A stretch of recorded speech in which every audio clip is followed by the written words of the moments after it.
রাতে দিল্লির আকাশে নামল একটি বিশেষ বিমান। সেটি যেন এক প্রতীক, এক সতর্কবার্তা। স্বপ্নগুলো ভেঙে যাচ্ছে।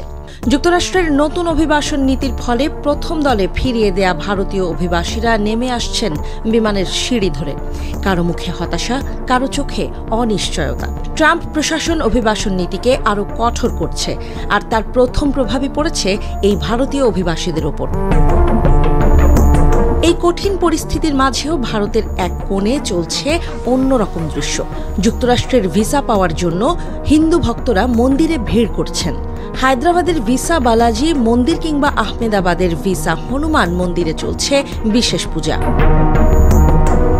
মন্দিরের পুরোহিত বিজয় ভাট বলছেন, ভিসার আবেদনকারীদের বলা হয় তাদের পাসপোর্ট শ্রী হনুমানের সামনে রেখে কীর্তন গাইতে। অনেকেই এখানে এসে প্রার্থনার কয়েক ঘন্টার মধ্যেই ভিসা পেয়েছেন।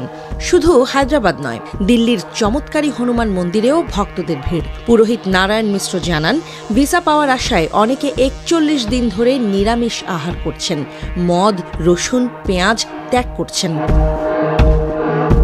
কেন এত চাহিদা মার্কিন ভিসার? H-1B ভিসা হল যুক্তরাষ্ট্রে দক্ষ কর্মীদের জন্য প্রধান কর্মসংস্থান ভিসা, যার মধ্যে সফটওয়্যার প্রকৌশলী, বিজ্ঞানী এবং প্রযুক্তি বিশেষজ্ঞরা অগ্রাধিকার পান। আর এই ভিসার 2/3 ভারতীয়দের জন্য বরাদ্দ থাকে।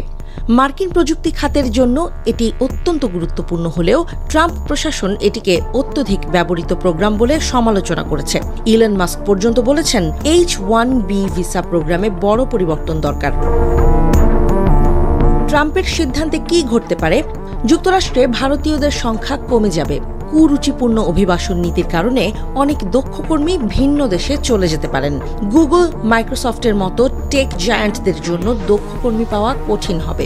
ভারতের আইটি খাতে নতুন প্রতিযোগিতা তৈরি হতে পারে। মন্দির থেকে বাস্তবতা এগিয়ে কোন দিক? প্রার্থনা হয়তো আত্মবিশ্বাস এনে দিতে পারে, কিন্তু বাস্তবতার চিত্র আরও কঠিন। ট্রাম্প প্রশাসনের কড়াকড়ি যদি আরও বাড়তে থাকে, তাহলে শুধু ভারত নয়, গোটা বিশ্ব থেকে যুক্তরাষ্ট্রে অভিবাসন প্রত্যাশীদের স্বপ্ন ভেঙে পড়বে।